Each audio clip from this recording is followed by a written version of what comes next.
City of Melbourne councillors voted last night to crack down on people who vandalise historic monuments, agreeing if you damage a monument, you pay for it. Now, it's a great idea and not before time.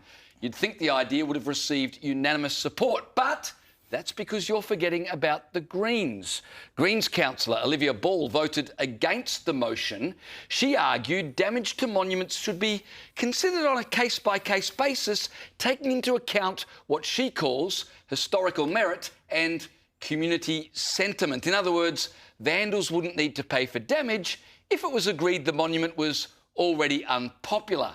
And if that's not bad enough, right before opposing laws to punish vandals, she was promoting a protest on the steps of State Parliament, at which the steps of Parliament were vandalised with the phrase, globalise the intifada. Are we surprised by this, Caleb? I'd like to be surprised. I wish I was surprised. But actually, maybe I am just a little bit surprised, because you would think, even if you agree with, you don't like the monuments and you think colonial Australia is the worst thing ever, that there's still a level of, well, I'm a councillor here and I've got responsibility for the budget. And, if they keep coming knocking these things over, it's a bit of a problem for us. So we've got to balance the book somehow. Not even that's a good enough argument for this woman, Ms Ball.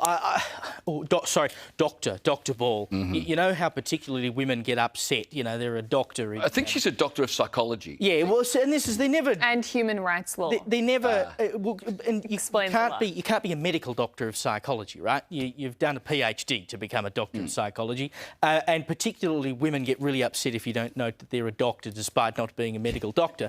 Leaving that to one side. No, it is. It is. It's just a very random note there, Caleb. Look, it is true. It is true. I stand by it. Men do too. I've met plenty of men that get deeply offended if you don't acknowledge their PhD in some obscure field. Probably right. You can send all your complaints to someone else. I don't particularly care.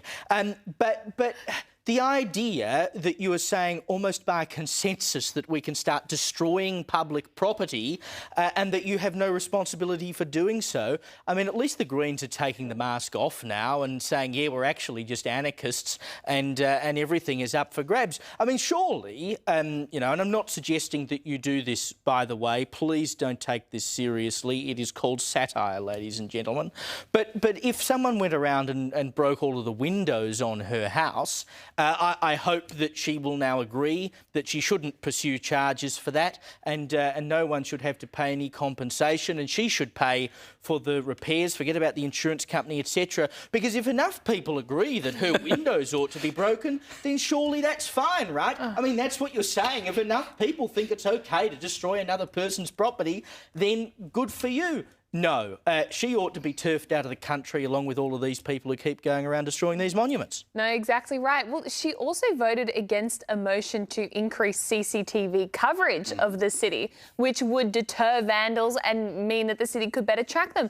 I just don't understand. It's one thing to be a lefty, to be an environmentalist, but the Greens have gone so far beyond that. They're now saying they don't support law and order. They don't even support CCTV in a city that is being rocked by a crime crisis. Whose side are they on? Because they're certainly not on the side of Melburnians or Australia if they want to desecrate our monuments, erase our history, and then stop the council from being able to take any action against the vandals. We often bemoan the fact that local government members don't focus on, rates, rubbish and roads, right? Well, Olivia Ball says that she views the city's governance through the lens of human rights. So when you say, shouldn't she be worried about budgets and things like that, she openly admits her entire motive for being on council is to advocate for what she believes are human rights. The other interesting thing I thought out of this story... It is my human right to destroy monuments, Well, if there's enough community sentiment, then fair enough. Oh, so sorry. So rights are not inalienable. The rights are decided by everyone else is what you're saying. That's very interesting. Well, I mean, they keep coming up with new human rights, right? True. So Nicholas Rees, who's the Lord Mayor of Melbourne, he said, and I quote, "It's hard to make sense of what's behind these attacks on monuments."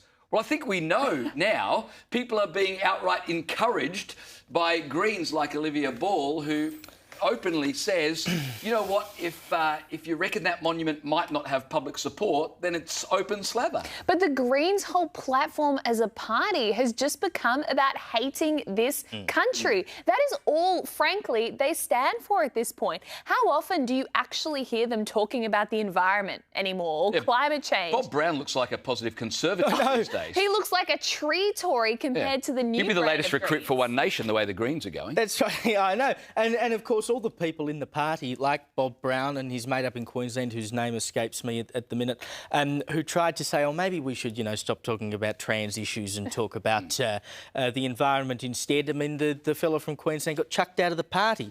But, I mean, you say Olivia Ball's not too worried about roads, rates and rubbish. I beg to differ. I think she is terribly concerned with rubbish, and she comprises most of the rubbish at Melbourne City Council.